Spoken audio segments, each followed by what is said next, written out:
Okay, today is going to be a really interesting topic because it actually ties back into a source that I had many months ago who, quite honestly, I didn't fully believe.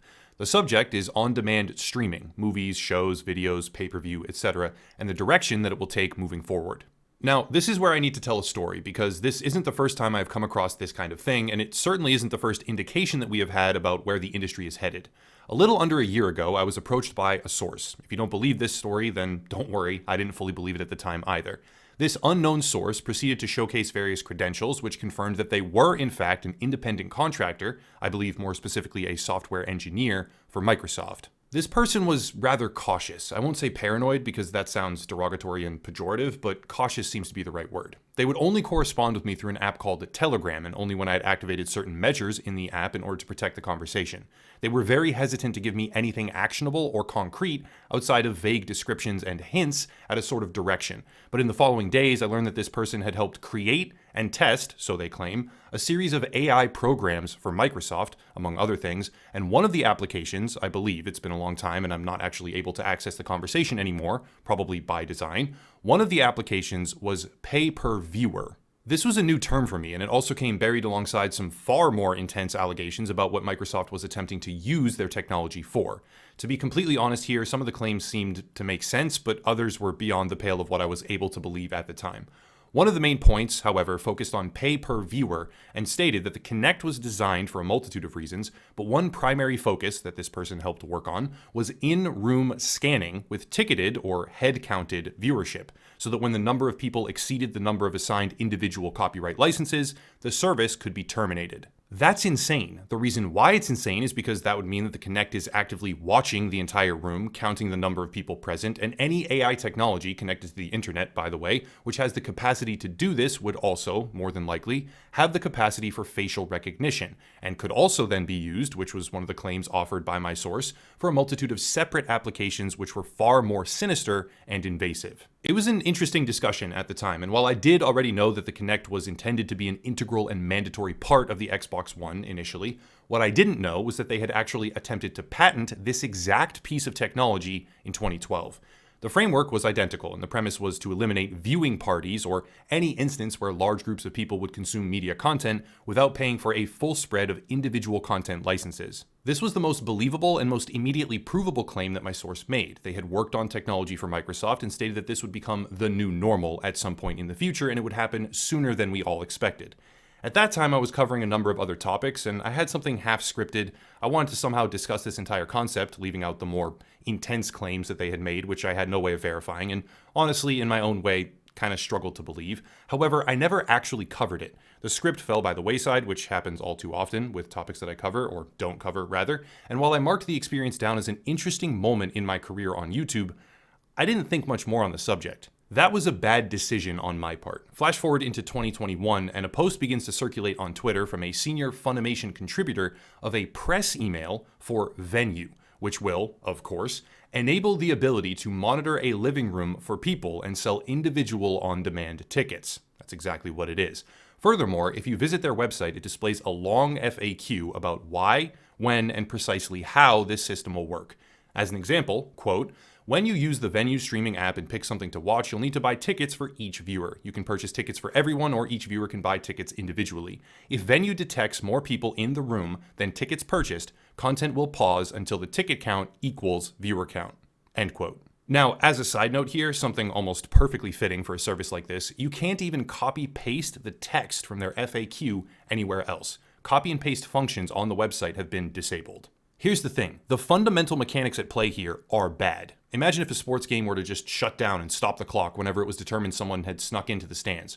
All of the paying customers have their experience disrupted. All of the people who legitimately deserve an uninterrupted experience are locked out because one person somehow managed to enter the equation who didn't fork over the money. Be that accidental, deliberate, or whatever it is, who cares? Someone walks in for a minute to deliver snacks. Content lock. Kids get up from bed and wander into the room. Content locked. Anytime the viewership number fluctuates beyond the scope of what was paid for in individual licenses, content lock. And that right there is a horrific application of licensing technology to such an extreme, I sincerely hope it falls flat and goes bankrupt, never finding any degree of success. Here's the problem though. This technology is boasting board members and leadership from major industry players. Warner Brothers, Sony, Paramount, Vizio, CBS, and Universal are all directly listed in the press email itself. And with Warner Brothers already stepping away from traditional theater offerings to release things like the Snyder Cut of Justice League or Godzilla vs. Kong on their service HBO Max, Venue being applied to major box office titles, now offered through streaming, seems to be coming down the pipeline rather fast. Now for some speculation here.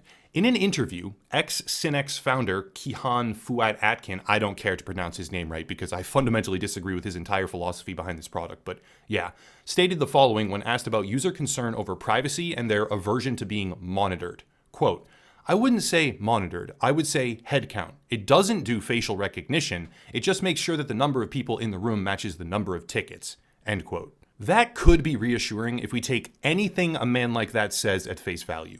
One of the most prominent things I recall from my discussion on Telegram was that my source claimed that they would profess till their dying breath, Microsoft and anyone else who employs similar technology, that was a main thread there, that they do not capture facial recognition data, that they would bring this up whenever possible and deny it until it was categorically proven. Well, Microsoft, relevant in this case owing to its appearance as the genesis for this technology, and also my source claimed to have worked on the actual AI tech behind all of this, has a history of recording user conversations through Skype. In 2019, it was learned through anonymous contractor whistleblowers. See a theme here? Maybe I should have actually worked harder at the time to gather information from my source. That Microsoft would send all accidental recordings through independent contractor companies to improve their voice recognition programs. This meant that real people were hearing addresses, private medical information at times, adult content search queries, private intimate conversation, and more because Microsoft, without ever disclosing this to anyone, would allow human third parties to review recordings of their users from inside the individual's home without their knowledge. Are we supposed to believe realistically that this new application of licensing AI, which scans your living room actively, monitoring how many people are there, will never record, will never store data, will not use facial recognition of any kind, and will not invade your privacy beyond verifying a simple head count? If you believe that, I have a bridge to sell you. Now, it's not all doom and gloom here. In 2013, a year after this patent application was filed for the very same technology we now see from Venue, Microsoft reversed its intended policy for the always online Kinect model to be required in all shipped Xbox Ones. This marked a win for customer privacy, and if the same exact level of pushback occurs now, then Venue might, hopefully, fail and go bankrupt. Like, really, that's what I want for this company. It needs to go bankrupt. Send a message. But if this technology does persist and make it into core streaming platforms like Netflix or Amazon or HBO, well, that would mark a catastrophic loss for privacy and convenience in almost all circumstances. Adding to this atmosphere of increased control over users, less than 1 month ago, Netflix unveiled its speculative plan, for tightened security on passwords. When I say passwords, I don't mean the relative security of the person who owns the account. I mean that they deliberately aim to squash those who share their accounts with others.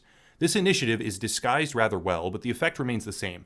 Lock out as many people as possible without tipping the scales of public outrage. Require them all to buy an individual account, and as a result, increase your profit margins. There is an argument to be made that they absolutely can, and even if we consider their fiduciary responsibility to shareholders, should do this, but in tandem with all other industry movements, it only serves to underscore the fact that we are moving towards a reduction in freedom of access to online streaming content in the near future. Venue by ex-Cinex is on Twitter, currently saying things such as the following, quote, Venue is about inclusivity and bringing greater access to ticketed entertainment, while redefining the model of ticketed entertainment to mean that if anyone else has access to the entertainment, no one does, because that one person didn't pay.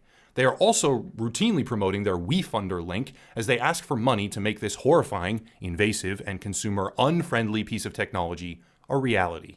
Venue is not an individual. Venue is a piece of technology. It's not possible for me to harass a piece of technology. So everyone should absolutely go make it clear to this company on social media that their product is unwanted, because that is the natural cycle of business in America. Company does thing, user hates thing, user tells company, don't do that thing.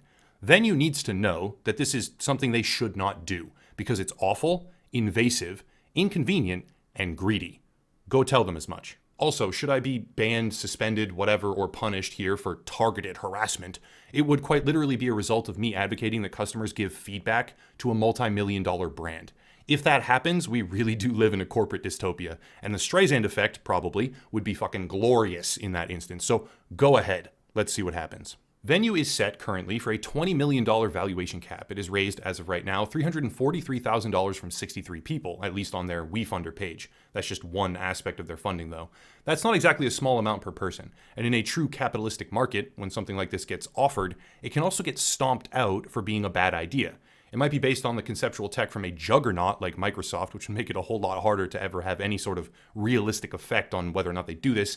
Conceptual tech that, sadly, clearly is on the horizon for the industry, but if we can stomp out this one, that's a win. It's patented in 4 countries and more on the way, but I for one hope it goes belly up. That's it. Venue indicates a sinister, likely future of the industry with a 9-year conceptual history, but hopefully that future isn't quite inevitable yet. If you want to support, links down below, please consider signing up on Odyssey, which is a YouTube platform alternative where my entire content library is currently published. Also Locals, $5 a month to help the channel, another gaming YouTuber to check out, merch, social media, etc., etc. But I'll cut it there and stop rambling. As always, thank you all for watching, and have a nice night.